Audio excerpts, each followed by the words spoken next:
ایمان اور نجات۔ مسیح یسوع کی سلامتی آپ سب پر ہو۔ دوستو، آپ سب کو دوبارہ دیکھ کر بہت خوشی ہو رہی ہے۔ امید ہے کہ آپ سب خدا کے فضل سے خیریت سے ہوں گے۔ پچھلی بار ہم نے یہ سیکھا تھا کہ یسوع مسیح اس دنیا میں کیوں آئے۔ ہم نے دیکھا کہ شیطان کے دھوکے کی وجہ سے انسان خدا کی محبت کو غلط سمجھنے لگا تھا، اور اسی غلط فہمی کو دور کرنے کے لیے یسوع مسیح خود انسان بن کر اس دنیا میں آیا۔ اور ہم نے یہ بھی دیکھا کہ صلیب پر یسوع کی محبت پوری طرح سے ظاہر ہو گئی۔ اب ہمیں خدا کی محبت پر شک کرنے کی یا اسے غلط سمجھنے کی کوئی ضرورت نہیں ہے۔ جب کبھی آپ کے دل میں شک پیدا ہو یا خدا کے بارے میں سوالات آپ کے دل میں جنم لینے لگیں، تو آپ نے صلیب کو یاد کرنا ہے، جو 2000 پہلے قائم ہوئی تھی، جہاں اس نے اپنی جان دے دی تھی۔ اور یاد رکھیے گا، یسوع مسیح نے صلیب پر میرے لیے اور آپ کے لیے جان دی۔ صلیب سے آج بھی خدا کی محبت کی آواز گونج رہی ہے۔ گناہ کی حقیقت اور انسان کی حالت۔ دوستو، آج ہم سبق نمبر 7 پر غور و خوض کریں گے، جو ایمان اور نجات کے حوالے سے ہے۔ یہ سبق نہایت اہم ہے۔ میں دعا کرتا ہوں کہ آپ کے دل میں حقیقی اطمینان قائم ہو اور آپ نجات کا یقین کریں۔ بائبل کہتی ہے کہ دنیا میں پیدا ہونے والا ہر انسان گنہگار ہے۔ جیسا کہ کلام مقدس میں لکھا ہے، کوئی راست باز نہیں، ایک بھی نہیں۔ رومیو کے خط کے 3 باب کی 10ویں آیت میں یہ آیت پائی جاتی ہے۔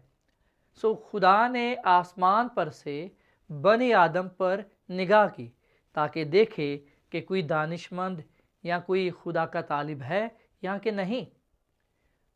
بائبل مقدس میں مزید یہ لکھا ہے کہ سب کے سب گمراہ ہوئے، وہ باہم نجس ہو گئے، کوئی نیکوکار نہیں، ایک بھی نہیں۔ اور یہ حوالہ ہم زبور 14 اور اس کی 2 اور 3 آیت میں پاتے ہیں۔ بائبل کے مطابق گنہگار ہونے کا مطلب صرف قانون توڑنا نہیں ہے۔ بائبل گناہ کو ایک ایسی حالت میں بیان کرتی ہے جو خدا کے خلاف ہو۔ دوستو، راست بازی کا مطلب ہے محبت بھرا دل۔ یسوع مسیح نے صلیب پر ظاہر کیا کہ وہ ہم سے پیار محبت کرتا ہے۔ جب بزرگ آدم اور حوا نے ممنوع پھل کھایا تو ان کی فطرت بدل گئی۔ وہ خود غرضی اور خود سے محبت کرنے والے بن گئے، گویا وہ گناہ کے وائرس سے متاثر ہو گئے۔ اس لیے گناہ صرف ایک عمل نہیں بلکہ ایک حالت ہے۔ دنیا کی تمام برائیاں اسی گناہ آلودہ حالت کی نتائج ہیں۔ گناہ کی مثال ہم دیکھتے ہیں۔ دوستو، فرض کریں کہ کسی شخص کو کوئی وائرس لگ جاتا ہے، مثلا بخار، کھانسی یا کمزوری اس وائرس کی علامت ہے۔ کیا بخار خود وائرس ہے؟ نہیں، وہ صرف اس وائرس کا نتیجہ ہے۔ گناہ بھی ایسا ہے۔ جب انسان گناہ کی حالت میں ہوتا ہے تو اس کے اندر خود غرضی، غرور، نفرت، ظلم اور برائی ظاہر ہونے لگتی ہے۔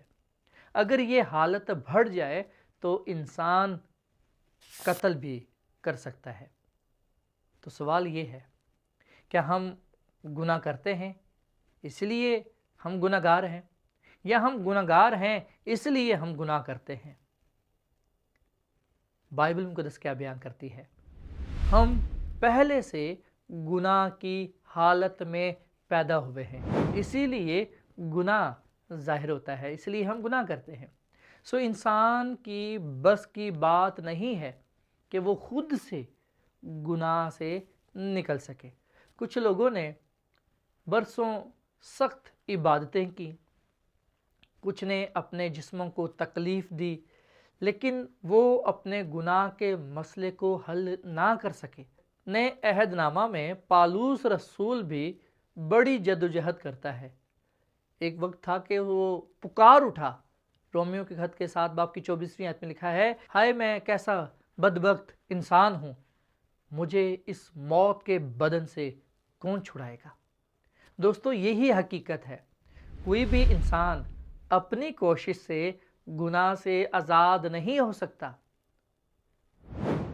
چاہے ہم کتنے ہی اچھے کیوں نہ ہوں۔ ہم اپنے آپ کو راست باز نہیں بنا سکتے۔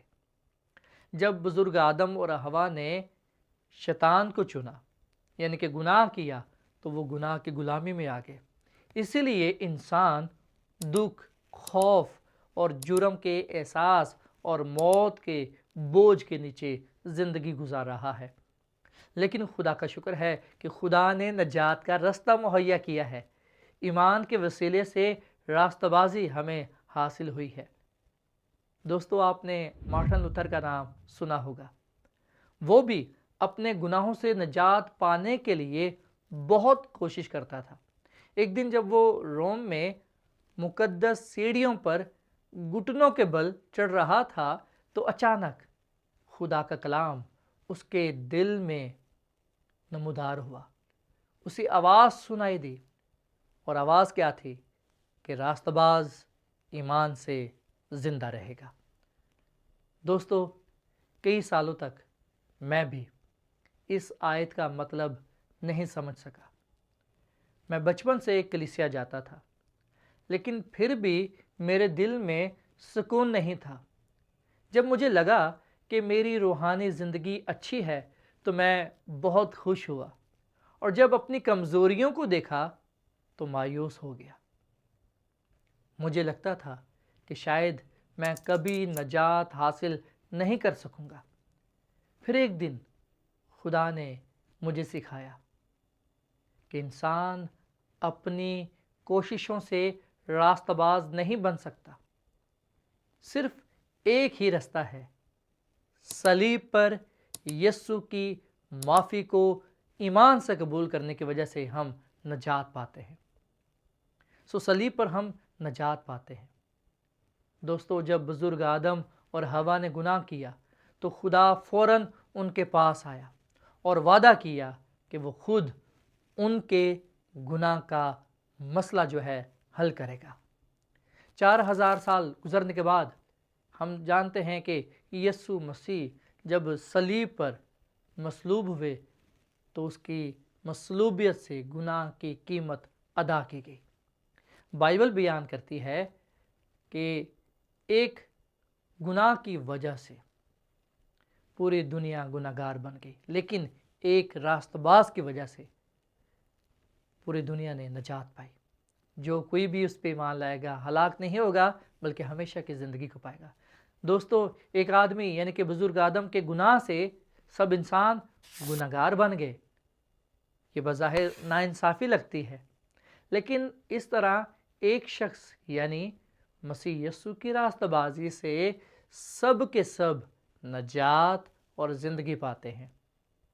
دوستو جیسے گناہ ہماری ذاتی مرضی کے بغیر ہم تک پہنچا، ویسے ہی نجات بھی ہماری کوششوں سے بغیر خدا کے فضل سے ہمیں نجات حاصل ہوئی۔ 2000 سال پہلے جب مسیح یسوع صلیب پر مصلوب ہوئے تو ہم جانتے ہیں کہ مسیح یسوع نے گناہ کا مسئلہ جو تھا وہ حل کر دیا۔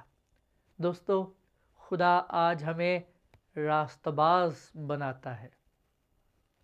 کیا اس لیے ہم واقعی کامل ہیں؟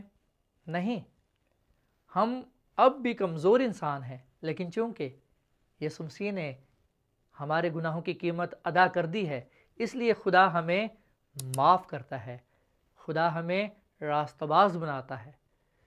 اس حقیقت کو قبول کرنا ضروری ہے کہ ایمان بہت ہی اہم ہے۔ میں اپنے آپ کو گناہ گار دیکھتا ہوں، لیکن اگر میں ایمان لاتا ہوں کہ خدا مجھے معاف کر دیتا ہے جب میں اسے معافی مانگتا ہوں، تو یاد رکھیں ایمان سے پھر ہم بچائے جاتے ہیں۔ آپ کا کیا انتخاب ہے؟ آج ہم ایک دفعہ پھر اس درخت کے سامنے کھڑے ہیں جس کے سامنے بزرگ آدم اور حوا کھڑے تھے۔ اب ہمیں فیصلہ کرنا ہے کہ ہم کس کو اپنا مالک چنیں گے، شیطان کو یا اس باپ کو جس نے ہمیں بچانے کے لیے اپنی جان دی۔ خدا آج بھی کسی کو مجبور نہیں کرتا۔ اس سے ضرور فرق پڑتا ہے کہ ہم کیا فیصلہ کرتے ہیں۔ دوستو، بزرگ آدم اور حوا نے دھوکے میں آ کر فیصلہ کیا تھا، جبکہ آج خدا کی محبت پوری طرح ہم پر ظاہر ہو چکی ہے۔